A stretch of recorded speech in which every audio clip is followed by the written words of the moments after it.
Assalamualaikum warahmatullahi wabarakatuh. Perkenalkan, nama saya Muhammad Dafa Khairul Ilham dari Prodi Bisnis Digital dengan NIM 5302501. Kali ini saya akan mengerjakan sebuah tugas yang diberikan oleh Ibu Arianti, yaitu tugas UTS atau NIT tentang statistika. Nah, jadi ada beberapa bagian. Nah, saya akan menjelaskan bagian pertama, yaitu pengantar statistika. Nah, pertama kita harus tahu dulu apa sih itu statistika. Nah, definisi statistika adalah ilmu yang mempelajari cara merencanakan, mengumpulkan, menganalisis, menginterpretasikan, dan mempresentasikan data.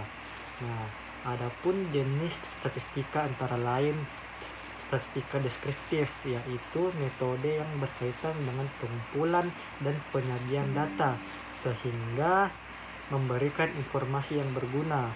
Nah, jenis yang kedua itu statistika inferensif, yaitu statistika yang dia mengandalkan populasi atau kesimpulan umum dari sebuah populasi seperti uji hipotesis dan regresi.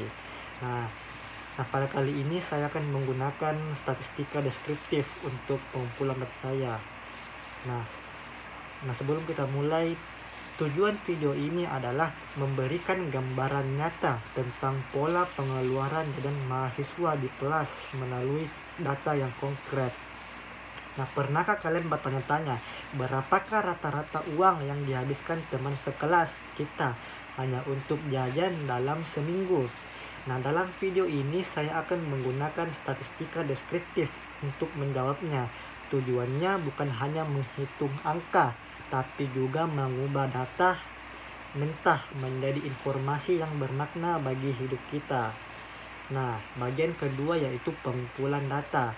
Nah, metode yang saya gunakan adalah survei menggunakan wawancara langsung. Jadi saya mewawancarai teman saya langsung.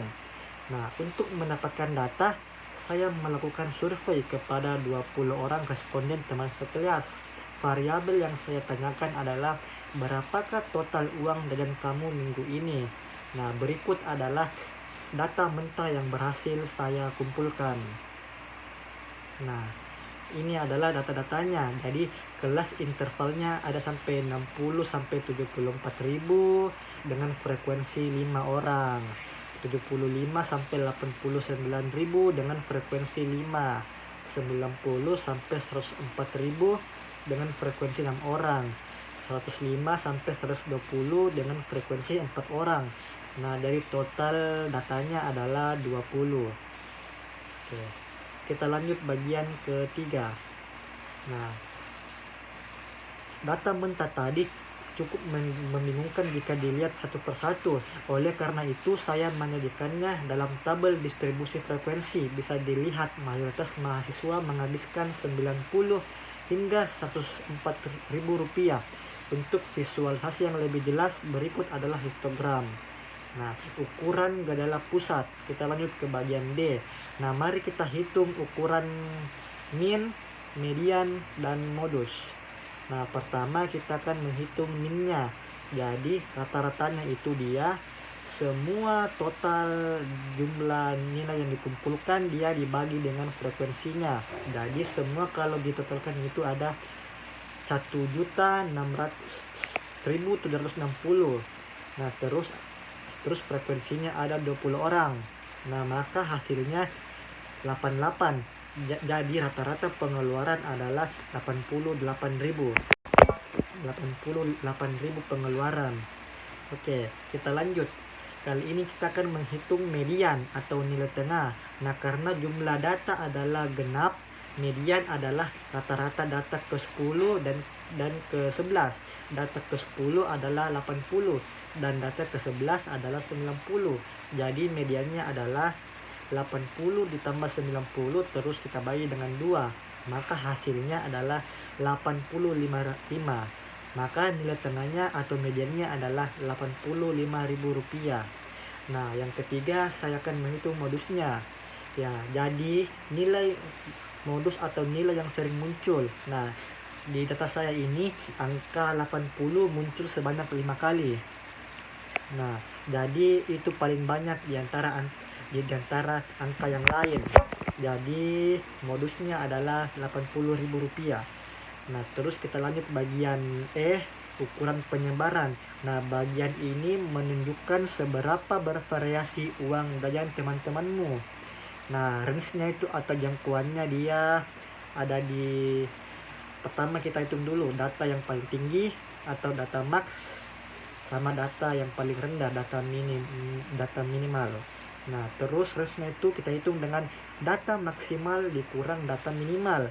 Nah, pada data saya kali ini data maksimalnya adalah 120, sedangkan data minimumnya adalah 60. Maka hasilnya adalah 120 dikurang 60 sama dengan 60. Nah, kami menemukan range sebesar Rp60.000, yang berarti selisih antara pengeluaran terboros dan terhemat cukup besar. Simpangan baku yang kami dapatkan adalah 18,35, karena angkanya relatif kecil dibandingkan rata-rata 88. Ini berarti pengeluaran teman-teman di kelas ini cukup seragam. Tidak ada yang terlalu ekstrim jauh dari rata-rata. Oke, kita lanjut bagian distribusi probabilitas, bagian F. Nah, saya probabilitasnya ini menggunakan distribusi normal sederhana untuk memprediksi peluang. Adapun contoh studi kasusnya adalah berapakah probabilitas seorang mahasiswa dipilih secara acak memiliki pengeluaran di atas 100.000. Nah, dengan mengasumsikan data berdistribusi normal, kita menghitung probabilitas mahasiswa yang jajan lebih dari 100.000. Hasilnya adalah sekitar 25,78%. Artinya, jika kita memilih satu orang secara acak, kemungkinannya cukup kecil karena dia termasuk